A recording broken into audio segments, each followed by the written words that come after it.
Brother got my fiancée pregnant before our wedding. Now my family wants me to forgive them, but I told them to fuck off and moved away. This is going to be a long story, and it's just as crazy as it sounds. I'll try to be as succinct as possible, but there's a lot to cover here. I don't care if anyone believes this or not. It's so absurd that I need to vent. Also, I'm not going to sugarcoat anything. But I will omit any specifics that could identify me to anyone who is unfamiliar with the scenario. I'm 32 years old, and until a few months ago, I was engaged to my 5-year girlfriend. We'll call her Sarah. My younger brother Mike is 29 and has always been the golden kid in our family. To truly grasp the gravity of this betrayal and why it has hit me so hard, I need to give you some background on my family and how we arrived at this point. Growing up, Mike could do no wrong in our parents' eyes, whereas I was continually chastised and punished for minor infractions. This wasn't your average sibling rivalry or subtle favoritism, it was obvious and intense. Mike would break something and I would be accused. He'd start a fight, and I'd get grounded. If we both got straight A's, he'd get a new video game console, and I'd get a pat on the back and a reminder to keep it up. Our parents, Tom and Linda, were constantly making excuses for their actions. Mike's younger, he needs more attention, nor, you're the older one, you should know better. Nor, Mike's just more sensitive, we have to be careful with him. The relentless assault of false standards and gaslighting made me feel useless and despised in my own house. As we grew older, the preference became more evident. When I was accepted into a good college on a partial scholarship, my parents scarcely recognized it. However, when Mike opted to attend community college, they gave him a lavish celebration and purchased him a car to travel in. Never mind that I had been biking 5 miles each way to my part-time job for several years. I moved out as quickly as possible to avoid the toxic environment at home. I supported myself through college by working 2 jobs and taking out loans. Meanwhile, Mike dropped school after 1 semester, citing that college was not for him. Our parents wholeheartedly backed his decision, commending him for knowing himself and not conforming to societal expectations. They even financed his string of failed business enterprises over the following few years. Regardless of how much distance I tried to put between myself and my family, they always found a way to bring me back. Holiday dinners were a nightmare of subtle insults and not so subtle parallels. "Oh, you're still in that entry-level position? Well, Mike is considering establishing another business. He's very entrepreneurial." Never mind that I was establishing a secure profession while Mike depleted our parents' retirement money. Despite everything, I tried to keep my friendship with Mike. He was still my brother after all. However, it was always one-sided. I'd reach out and attempt to connect, but he'd either ignore me or find a way to make the conversation into a game he could win. If I was promoted, he would suddenly have a big opportunity coming up. If I started dating someone, he would inevitably be in a serious relationship. I met Sarah while trying to reunite with Mike. She was a friend of one of his short-lived girlfriends and we clicked immediately. Sarah was everything I wanted in a partner: brilliant, humorous, kind, and stunningly beautiful. We began dating, and for the first time in my life, I felt truly satisfied and valued. My folks, obviously, were not pleased. They made sarcastic remarks about Sarah being out of my league and asked what she saw in me. Mike, on the other hand, became quite interested in my life. He was always asking about Sarah, wanting to know everything about her. At the moment, I was just relieved that he seemed to care about things in my life. Looking back, I should have noticed the red flags. Sarah and I moved in together after a year of dating, and it was fantastic. We both had solid professions, traveled, and discussed the future. I began to believe that, just maybe, I could have the life I had always desired. A good profession, a loving partner, and perhaps children eventually. I proposed to Sarah on our 4th anniversary. It was nothing fancy, simply a simple supper at home and a moving speech. I was ecstatic when she said yes. We planned to have a long engagement and spend our time arranging the wedding. We weren't rushing, we had our entire lives ahead of us, or so I believed. When we told my family about our engagement, their emotions were diverse, to say the least. My mother put on a fake smile and remarked, "Oh, how nice," in a tone that implied it was anything but. My father grunted and murmured, "Good luck with that," before returning to the television. Mike, however, had the weirdest reaction. He congratulated us, but there was something strange about his smile, almost predatory. I dismissed it at the time, attributing it to my own fears. The following year was filled with wedding plans and job stress. Sarah and I were both working long hours at our jobs to save up for the wedding and a down payment on a home.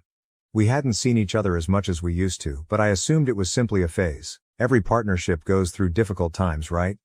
Looking back, I should have seen the indications.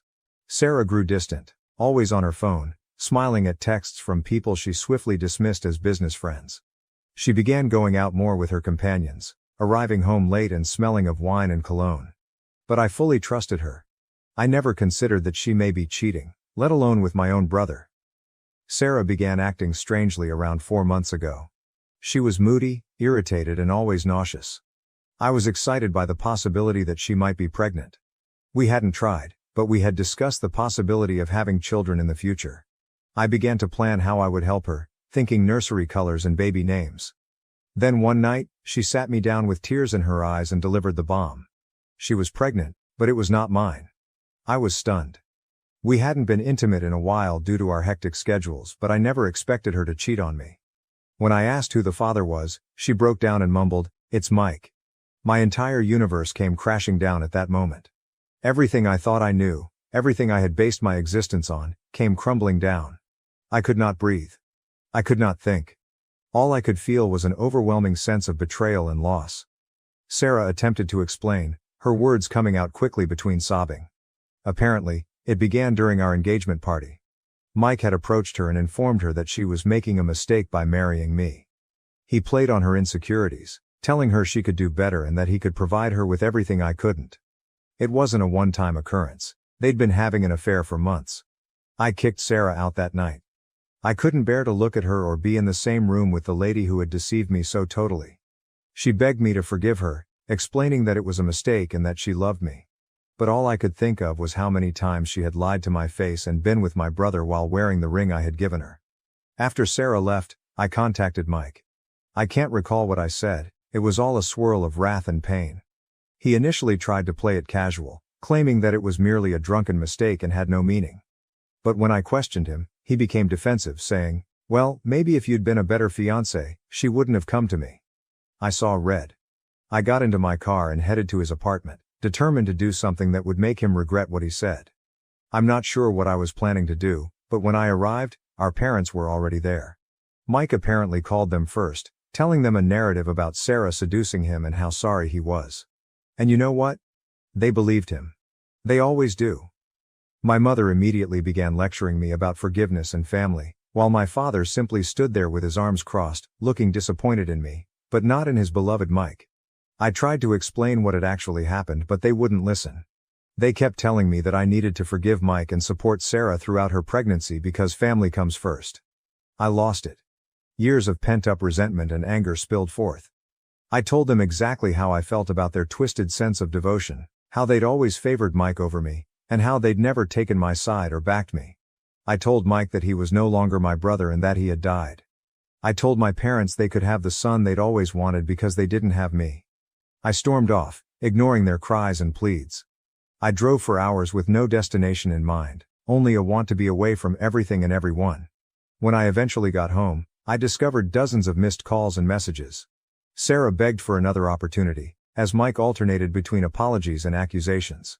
The majority, however, came from my parents, who demanded that I grow up and make amends. I ignored them all, rarely eating and sleeping. I called out of work, depleting all of my vacation days. I couldn't face anyone and couldn't handle the prospect of explaining what had happened. I just sat in my apartment, revisiting every detail of my relationship with Sarah and every interaction with Mike, trying to figure out where I went wrong. It has been 3 months now. I've relocated to a new apartment, changed my phone number and begun treatment to deal with all of this. But my family will not give up. Despite my efforts to cut off communication, they continue to intrude in my life. They've begun showing up at my office, attempting to ambush me and push a reconciliation. My mother confronts me in the parking lot, wailing about how I'm ripping the family apart. My father left harsh voicemails telling me to man up and forgive Mike. Mike himself has attempted to approach me several times, but I've managed to dodge him thus far. They've even dispatched flying monkeys disguised as extended family members to guilt-trip me into forgiving Mike. Aunts, uncles, and cousins I haven't spoken to in years are suddenly calling, telling me how important family is and how I should let bygones be bygones. It's as if they're in another reality where Mike and Sarah made a little mistake rather than a life-altering one. I received a message from Sarah yesterday. She is keeping the baby and intends to co-parent with Mike. And guess what? My parents are overjoyed to become grandparents, forgetting the circumstances and the harsh remarks they used to make when Sarah was with me. The letter was full of apologies and explanations, including how she and Mike discovered real love via this terrible scenario. She even had the nerve to suggest that she hoped we could all become friends eventually for the sake of the child. I am at my wit's end. Part of me wishes to sever ties altogether and start over somewhere else, perhaps moving to another state, changing my identity and creating a new life where no one knows about this mess. But another part of me is so outraged that I want to stay and fight, to show them how twisted up the situation is. I don't know what to do now. The treachery has had an impact on all aspects of my life. I cannot take being alone with my thoughts. I haven't even considered dating again. The idea of trusting someone like that scares me. I've also lost friends over this.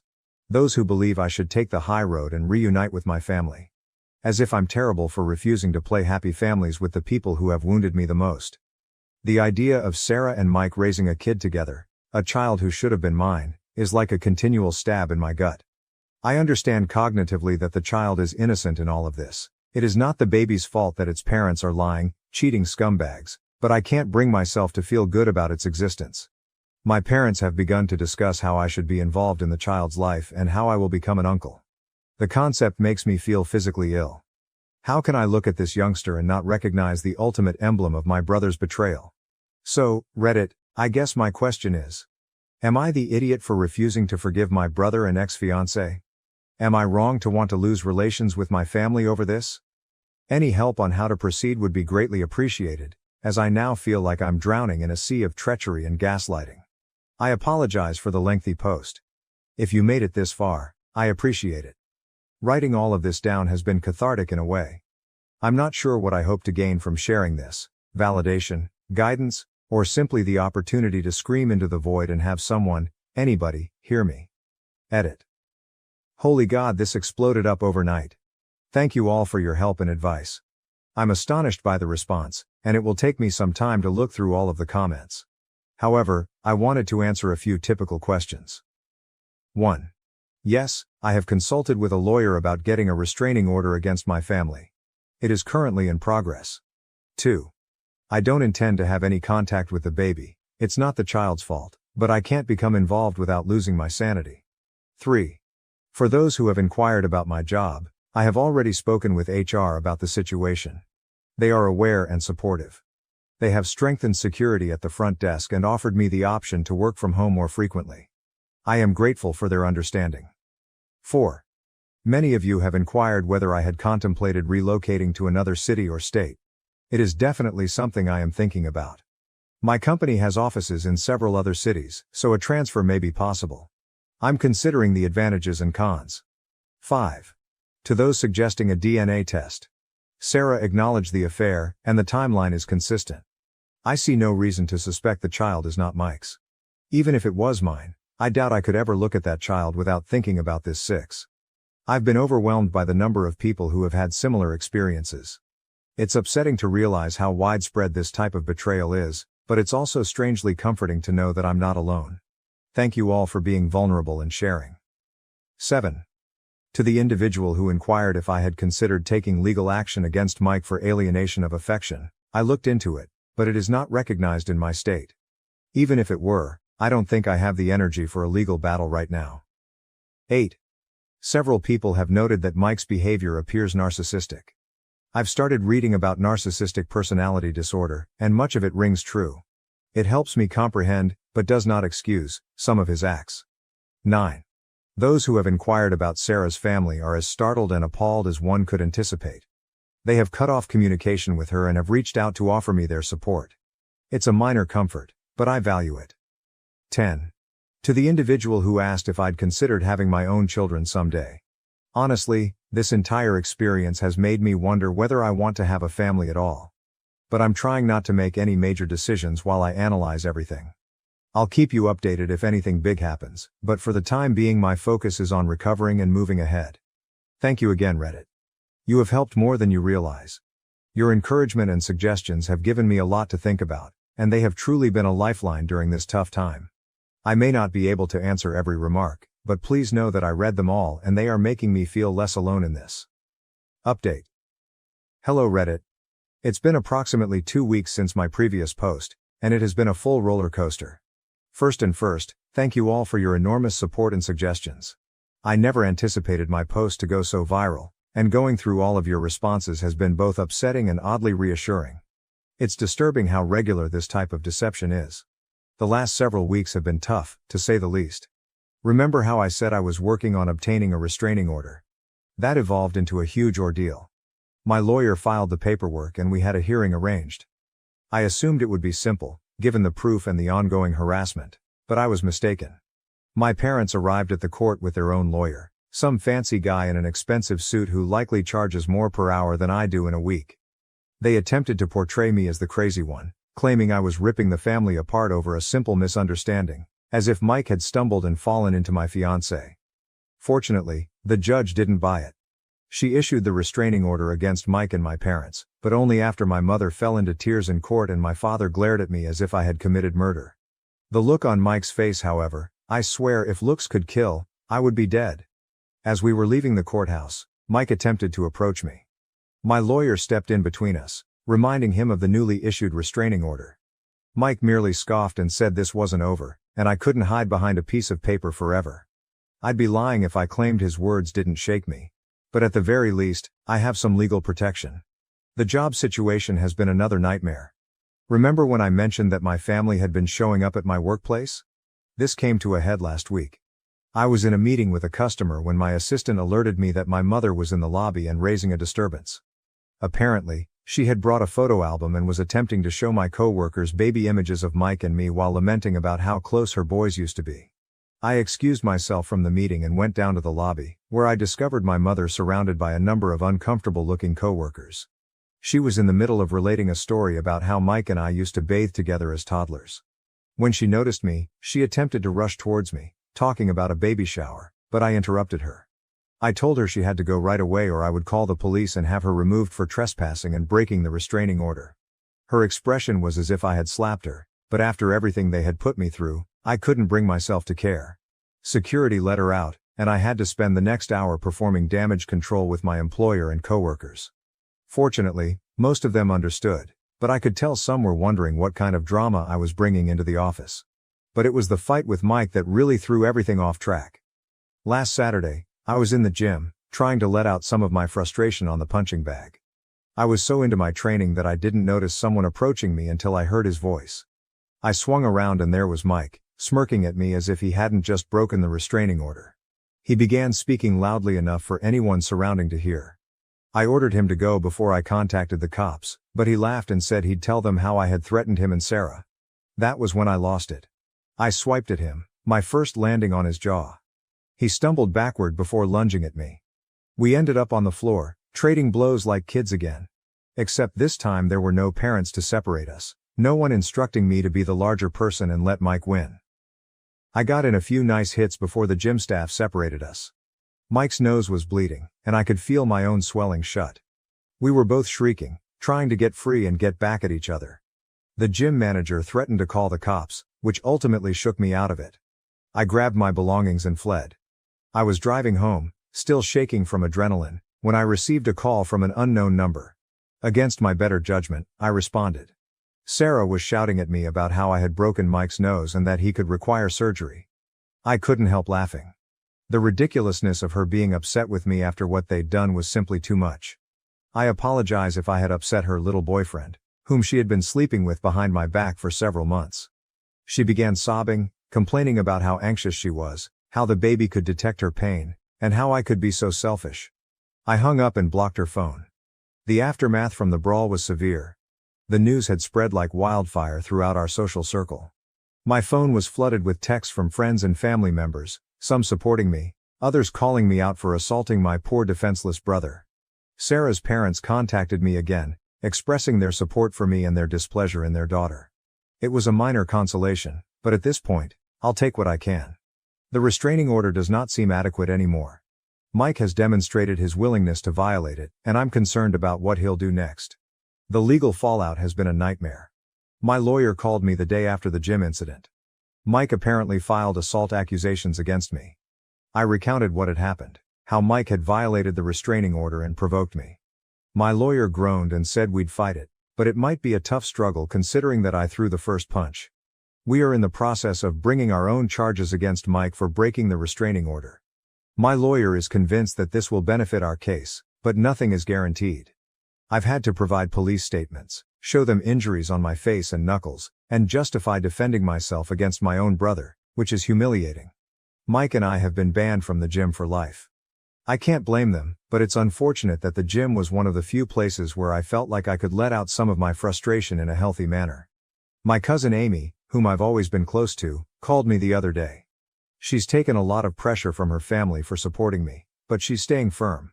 She told me about what had been going on behind the scenes. Apparently my parents have been telling everyone that I'm experiencing a mental breakdown. They claim that Sarah and Mike's relationship began after Sarah and I split up, and that I am simply envious and unable to let go. According to Amy, most of the family is skeptical, but some are. It's irritating to know that they're spreading false information about me while I'm attempting to recuperate. Things at work have been, to say the least, difficult. After the incident with my mother in the lobby and the argument with Mike, which went viral on local social media, I can sense my coworkers are on edge around me. My manager called me into his office earlier this week. He began by stating he valued me as an employee and realizes I'm going through a difficult period, but then he dropped the bombshell. He believes it would be best if I took a leave of absence until things calm down. He suggested we call it a personal sabbatical. Paid, of course. I wanted to fight, to tell him that work is the only thing keeping me sane right now, but I knew the choice had already been made. So I agreed, thanked him for his understanding and began to pack up my office. As I was leaving, I overheard two of my co-workers discussing how my brother got my fiancée pregnant. I slammed my office door louder than required as I exited, taking some little satisfaction in watching them jump. I'd be lying if I said none of this was impacting me. I've started taking long drives at night to get out of my flat. Sometimes I find myself parked outside my former place, the one I lived with Sarah, wondering how my life got so messed up. In the midst of this commotion, I received support from an unexpected source. Sarah's younger sister, Emma. Emma contacted me on social media, apologizing for her sister's conduct and giving her support. At first, I was skeptical. What if this was a trick? But after speaking with her, I realized she is equally disgusted by Sarah's behavior as I am. She's been telling me about what's going on in Sarah and Mike's lives. They appear to have moved in together, living as if they hadn't just destroyed numerous lives to be together. Emma claims Sarah has been attempting to portray herself as the victim, crying to anybody who would listen about how she never intended to hurt anyone and how she and Mike are soulmates who found each other against all odds. It makes me sick to my stomach, but I appreciate Emma keeping me in the loop. After all, information is power, even if it is knowledge that I would prefer not to have. The social media environment has been a nightmare. I've always been a rather private person, but this event has thrown me into the unwanted spotlight. Someone, probably one of Mike's friends, posted about our gym feud on a local Facebook page.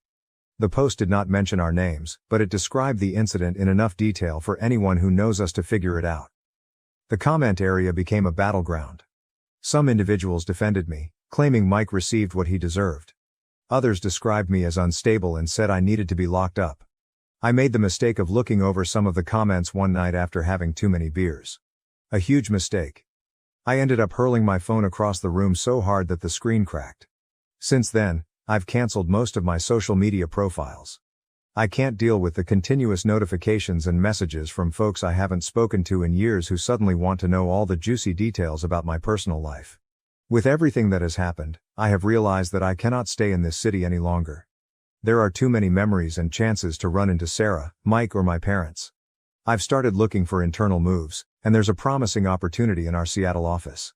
It's not ideal. I've never been a fan of continual rain, but at this point, I'd move to the moon to avoid all of this turmoil. I haven't made any final decisions yet, but the concept of a fresh start is becoming increasingly intriguing. New city, new apartment, new life, where no one recognizes me as the guy whose brother cheated on his fiancée. My folks have been unusually silent since the restraining order was granted. I'm waiting for the other shoe to drop, for them to figure out a new method to force their way back into my life. Sarah has been spreading the word about her pregnancy far and wide. Emma tells me she's been posting continuous updates on social media, ultrasound photographs, belly shots and so on, with a message about how blessed she and Mike are and how thrilled they are to start their family. Each new piece of information feels like a fresh wound, triggering the pain just as I thought I was beginning to recover. So that is where things stand right now. 2 weeks ago, I believed my life couldn't possibly get any worse, yet it has. I'm still angry and wounded, but also weary. I am tired of justifying myself. So Reddit, I suppose this is less of an update and more of, I'm not sure, a cry into the void. I'm not sure what I'm asking for right now. Advice, pity, or a time machine that allows me to never introduce Sarah to my brother? Whatever happens next, I will attempt to keep you all informed. Your encouragement has meant more to me than you can realize. It's nice to be reminded that there are still good individuals in the world, even when it feels like everything is full of betrayal and deceit. Final update. Hello Reddit. It's been a week since my previous update, and I'm here with what I expect to be my final post on this whole disaster. First and foremost, I'd like to thank everyone for their help and guidance throughout this journey. Your writings have been a lifeline in the worst times of my life. So where to start? A lot has happened in just 7 days, and I'm still trying to digest everything. I guess I'll start with the major news. I'm relocating. Yes, I took the risk and accepted a transfer to our Seattle office. It was not an easy decision, but after everything that had happened, I felt I needed a new start. The choice came following an especially difficult day last week. I'd just returned from another meeting with my lawyer regarding Mike's assault allegations when I saw a note in my mailbox. It came from Sarah. I almost tossed it out before opening it, but curiosity got the best of me. Inside, there was an ultrasound image and a handwritten letter stating how pleased she and Mike were about their baby. She went on to say that she hoped I could find it in my heart to be pleased for them, and that the baby would be delighted to have its uncle in its life. I saw red. Before I realized it, I'd grabbed my phone, unblocked Sarah, and dialed her number. She picked up on the second ring and I simply let go. I informed her exactly how I felt about her, Mike, and their beautiful little family. I told her she was insane if she believed I'd ever want to do anything with that kid, and that she, Mike, and the baby could all go to hell. It wasn't my best moment, but I felt like I finally shouted everything I'd been keeping back. That's when I realized I couldn't stay in this city anymore. That same night, I called my supervisor and informed him that I wanted to transfer to Seattle. He was relieved, to be honest. I believe he was concerned about how all of this drama would affect the company. He promised to expedite the papers, and by the next morning it was official. I had 2 weeks to collect my belongings and relocate across the nation. My family and social circle were quick to learn about my move. My folks, unsurprisingly, were outraged. They turned up at my place unexpectedly, again breaking the restraining order, to try to talk me out of it. My mother was crying, accusing me of abandoning the family, and my father was furious, yelling at me for being selfish and immature. I didn't participate. I simply phoned the police and had them removed for breaking the restraining order. As they were let out, my mother yelled at me that I would regret it, that family was everything and that I was wasting it. I immediately closed the door and returned to packing. Mike reacted differently. He didn't try to contact me directly, most likely due to the current legal difficulties, but he did write a lengthy message on social media about how some people can't handle seeing others happy, and how he and Sarah were rising above the hate to focus on their new family. It was definitely intended for me, as he attempted to portray himself as the victim.